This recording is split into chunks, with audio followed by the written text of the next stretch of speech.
ವಿಶ್ವಸಿರಿ ಸೇವಾ ಟ್ರಸ್ಟ್ ವತಿಯಿಂದ ಪೌರ ಕಾರ್ಮಿಕರಿಗೆ ಜಾಕೆಟ್ ರೈನ್ ಕೋಟ್ ವಿತರಣೆ. ಗೌರಿಬಿದನೂರು ಪೌರ ಕಾರ್ಮಿಕರು ನಗರದ ಜೀವಾಳವಾಗಿದ್ದಾರೆ.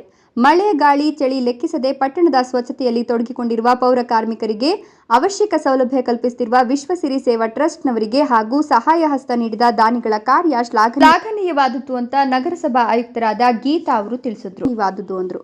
ನಗರದ ನಂದಿಗಂಟೆ ಪ್ರಸನ್ನ ಆಂಜನೇಯ ಸ್ವಾಮಿ ದೇವಸ್ಥಾನದ ಸಮುದಾಯ ಭವನದಲ್ಲಿ ವಿಶ್ವಸಿರಿ ಸೇವಾ ಟ್ರಸ್ಟ್ನ ವತಿಯಿಂದ ಪೌರ ಕಾರ್ಮಿಕರಿಗೆ ರೈನ್ ಕೋಟ್ ವಿತರಿಸಿ ಮಾತನಾಡಿದ ಅವರು, ಚಳಿಗಾಲ ಪ್ರಾರಂಭವಾಗಿರುವ ಹಿನ್ನೆಲೆಯಲ್ಲಿ ಪೌರ ಕಾರ್ಮಿಕರಿಗೆ ತೊಂದರೆಯಾಗಬಾರದು ಎಂಬ ಉದ್ದೇಶದಿಂದ ವಿಶ್ವಸಿರಿ ಸೇವಾ ಟ್ರಸ್ಟ್ ಅವರು ರೈನ್ ಕೋಟ್ ವಿತರಿಸಲಾಗಿದೆ ಎಂದರು.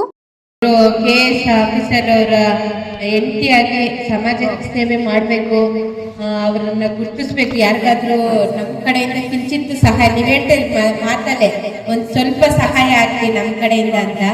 ಹಾಗಾಗಿ ನಮ್ಮ ಬೆಳಗ್ಗೆ ಚಳಿಯಲ್ಲಿ ನಮ್ಮ ಪೌರ ಕಾರ್ಮಿಕರಿಗೂ ವಾಟರ್ ಸಪ್ಲೈ ಕೆಲಸ ಮಾಡ್ತಕ್ಕಂತಹ ನಮ್ಮ ಇವರಿಗೂ ಸಹ ತಾವು ಜರ್ಕಿನನ್ನ ಕೊಡ್ತಾ ಇದ್ದೀರಿ. ನಮ್ಮ ಟ್ರಸ್ಟ್ಗೂ ಇದರಲ್ಲಿ ಪ್ರತ್ಯಕ್ಷವಾಗಿ ಪರೋಕ್ಷವಾಗಿ ಸಹಕರಿಸಿದ ತಮ್ಮೆಲ್ಲರಿಗೂ ಸಹ ನಮ್ಮ ನಗರಸಭೆಯಿಂದ ಹೃತ್ಪೂರ್ವಕವಾದಂತಹ ಧನ್ಯವಾದಗಳನ್ನ ಅರ್ಪಿಸ್ತಾ ಇದ್ದೇನೆ.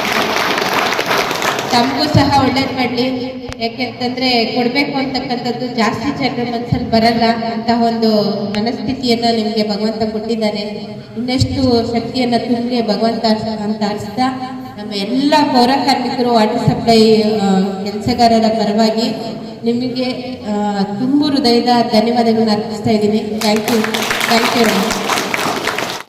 ಸಹಾಯ ಹಸ್ತ ನೀಡಿದ ದಾನಿಗಳಾದ ಉದ್ಯಮಿ ನಾಗವೇಣಿ ಹಾಗೂ ಉದ್ಯಮಿ ದಿವ್ಯಾ ಅವರು ಮಾತನಾಡಿ, ನಗರಸಭೆಯ ಎಲ್ಲ ಸ್ವಚ್ಛತಾ ಕಾರ್ಯ ಮಾಡುವ ಪೌರ ಕಾರ್ಮಿಕರಿಗೆ ಹಾಗೂ ನೀರು ಸರಬರಾಜು ಮಾಡುವ ಸಿಬ್ಬಂದಿ ವರ್ಗದವರಿಗೆ ಜಾಕೆಟ್ ರೈನ್ ಕೋಟ್ಗಳನ್ನು ನೀಡುತ್ತಿರುವುದು ನಮಗೆ ಸಂತಸವಾಗಿದೆ ಹಾಗೂ ಪೌರ ಕಾರ್ಮಿಕರು ತಮ್ಮ ಮಕ್ಕಳಿಗೆ ಉತ್ತಮ ಶಿಕ್ಷಣ ನೀಡಬೇಕು ಅಂದರು. ನಿಮಗೆ ಅಂತ ಯೋಚನೆ ಮಾಡಿದ್ವಿ. ಅಷ್ಟೊತ್ತಿಗೆ ಮಾಲಾ ಮೇಡಮ್ ಹೇಳಿದ್ರು, ಚಳಿ ಜಾಸ್ತಿ ಇರೋದ್ರಿಂದ ಜರ್ಕಿನ್ ಕೊಟ್ರೆ ಅವ್ರಿಗೆ ಅನುಕೂಲ ಆಗುತ್ತೆ. ಬೆಳಗ್ಗೆ ಎಲ್ಲ ತುಂಬಾ ಚಳಿ ಇರುತ್ತಲ್ಲ, ಹಂಗಾಗಿ ಬೆಳಗ್ಗೆ ಜರ್ಕಿನ್ ಕೊಟ್ರೆ ಅವ್ರಿಗೆ ಹೆಲ್ಪ್ ಆಗುತ್ತೆ ಅನ್ನೋದಕ್ಕೆ ನಾವು ಇದನ್ನ ಒಂದು ಸಣ್ಣ ಸಹಾಯ ಅಂತ ಮಾಡ್ತಾ ಇದ್ವಿ ಅಷ್ಟೇ. Thank you so much. ಎಲ್ರಿಗೂ ಒಳ್ಳೇದಾಗ್ಲಿ. ಮತ್ತೆ ನಿಮ್ಮ ಆರೋಗ್ಯನ ಕಾಪಾಡ್ಕೊಳ್ಳಿ. ಇನ್ನ ಒಂದು ಇಂಪಾರ್ಟೆಂಟ್ ವಿಷಯ ಹೇಳ್ತೀನಿ, ಮಕ್ಕಳನ್ನ ಚೆನ್ನಾಗಿ ಓದಿಸಿ. ನಮ್ದು ಮೇನ್ ಉದ್ದೇಶ ಅದೇ. ಲಾಸ್ಟ್ ಟೈಮ್ ನಾವು ಒಂದು ಸ್ಕೂಲ್ ವಿಸಿಟ್ ಮಾಡಿದ್ವಿ, ಅಲ್ಲಿ ಮಕ್ಕಳಿಗೆ ಏನ್ ಬೇಕೋ ಅದನ್ನ ಪ್ರೊವೈಡ್ ಮಾಡಿದ್ವಿ. ನಾನು ನಮ್ಮ ಫ್ರೆಂಡು ವರ್ಷಕ್ಕೊಂದ್ಸಲ ಈ ತರ ಕಾರ್ಯಕ್ರಮಗಳನ್ನ ಇಟ್ಕೊಳ್ತಾ ಇದ್ದೀವಿ. ಅದಕ್ಕೆ ಮೇನ್ ಕಾರಣ ಅಂದ್ರೆ ಮಾಲ ಮತ್ತೆ ಗೀತಾ ಇವರೆಲ್ಲ ಈ ಟೀಮ್ ಇದೆಯಲ್ಲ, ಅವರಿಂದ ನಮಗೆ ಇನ್ನೂ ದಾರಿ ಗೊತ್ತಾಗ್ತಾ ಇದೆ ಯಾವ ತರ ಮಾಡ್ಬೋದು ನಾವು ಅಂತಂದು. ಆ ಮಕ್ಕಳಿಗೆ ಎಜುಕೇಶನ್ ಕೊಡಿ, ಓದಿ ಅಂತ ಹೇಳ್ತಾ ಇದೀವಿ. ನಿಮ್ಮ ಮಕ್ಕಳಿಗೆ ಚೆನ್ನಾಗಿ ಓದಿಸಿ. ಓದೋದ್ರಿಂದಲೇ ನಾವು ಏನಾದ್ರೂ ಮಾಡ್ಬೇಕು, ನಮ್ಮ ಮಕ್ಕಳು ಇನ್ನೂ ಚೆನ್ನಾಗಿ ಮುಂದೆ ಬರ್ಬೇಕಂದ್ರೆ ನಿಮ್ಮ ಮಕ್ಕಳನ್ನ ಚೆನ್ನಾಗಿ ಓದಿಸಿ ಅಷ್ಟೇ. ಈ ಕೆಲಸ ಮಾಡೋದೆಲ್ಲ ಇದ್ದಿದ್ದೆ, ನೀವೆಲ್ಲ ಕೆಲಸ ಮಾಡ್ತಾ ಇದ್ದೀರ. ನಮ್ಮ ಮಕ್ಕಳು ಇನ್ನೂ ದೊಡ್ಡ ಸ್ಥಾನಕ್ಕೆ ಹೋಗ್ಬೇಕು ಅಂದ್ರೆ ಚೆನ್ನಾಗಿ ಓದಿಸ್ಬೇಕಷ್ಟೇ. ಮಕ್ಕಳಿಗೆ ತಿಳಿ ಹೇಳಿ ಚೆನ್ನಾಗಿ ಓದಕ್ಕೆ ಅವಕಾಶ ಮಾಡ್ಕೊಡಿ. ಬೇಗ ಕೆಲಸ ಕಳ್ಸಕ್ಕಿನ ಚೆನ್ನಾಗಿ ಓದಿದಷ್ಟು ಅವ್ರಿಗೆ ವಿದ್ಯೆ ಬುದ್ಧಿ ಚೆನ್ನಾಗಿದ್ದಷ್ಟು ದೊಡ್ಡ ದೊಡ್ಡ ಕೆಲ್ಸಕ್ಕೆ ಸೇರ್ಕೊಂತಾರೆ. ನಮ್ಮ ಮಕ್ಕಳು ಈಗ ನಾವು ಕಸ ಹೊಡಿತಿದೀವಿ ಅಂದ್ರೆ ನಮ್ಮ ಮಕ್ಕಳನ್ನು ಕಸ ಹೊಡಿಬೇಕಂತ ಏನಿಲ್ಲ, ಚೆನ್ನಾಗಿ ಓದಿಸಿದ್ರೆ ಓದೋರ್ಗೆ ದಾರಿ ಕೊಡುತ್ತೆ. ಆಯ್ತಾ? Thank you so much. ಎಲ್ರಿಗೂ ಒಳ್ಳೇದಾಗಲಿ. ನಾವೇನು ದೊಡ್ಡ ಕೆಲಸ ಮಾಡ್ತಾ ಇಲ್ಲ, ಎಲ್ಲ ಒಳ್ಳೆ ಕೆಲಸಗಳನ್ನು ಒಬ್ಬರಿಂದನೇ ಮಾಡೋದಕ್ಕೆ ಆಗೋದಿಲ್ಲ. ಎಲ್ಲರೂ ಕೈ ಜೋಡಿಸಿದಾಗ ಸಮಾಜಕ್ಕೆ ನಾವು ತುಂಬ ದೊಡ್ಡ ಮಟ್ಟದಲ್ಲಿ ಏನಾದರೂ ವಾಪಸ್ ಕೊಡ್ಬೋದು. ನಮಗೇನು ಸಮಾಜ ಕೊಡ್ತಾ ಇದೆ ಅನ್ನೋದಕ್ಕಿಂತ ನಾವು ಸಮಾಜಕ್ಕೆ ಏನು ಕೊಡ್ತೀವಿ ಅನ್ನೋದು ಮುಖ್ಯ ಆಗುತ್ತೆ.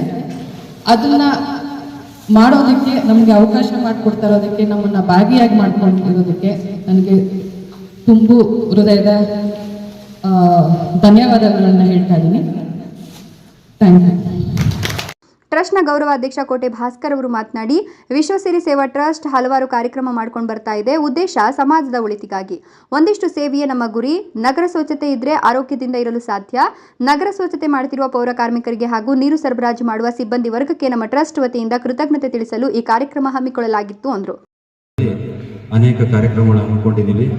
ವಿಧುರಾಶ್ರಮದಲ್ಲಿ 170 ಜನ ಬಡ ಹೆಣ್ಣು ಮಕ್ಕಳಿಗೆ, ಇಲ್ಲ ಅವರು ಅನಾಥರಾಗಿರ್ತಾರೆ, ಇಲ್ಲ ಸಿಂಗಲ್ ಪೇರೆಂಟ್ ಇರ್ತಾರೆ, ಅಂಥವ್ರಿಗೆ ಆಟಾಟಿಕೆ ಸಾಮಾನು ಮತ್ತು ಅವ್ರಿಗೆ ಪರ್ಸನಲ್ ಥಿಂಗ್ಸು, ಅದೇ ರೀತಿ ಅಷ್ಟೂ ಜನಕ್ಕೆ ನೈಟ್ ಡ್ರೆಸ್ ಕೊಟ್ಟಿದ್ದೀವಿ.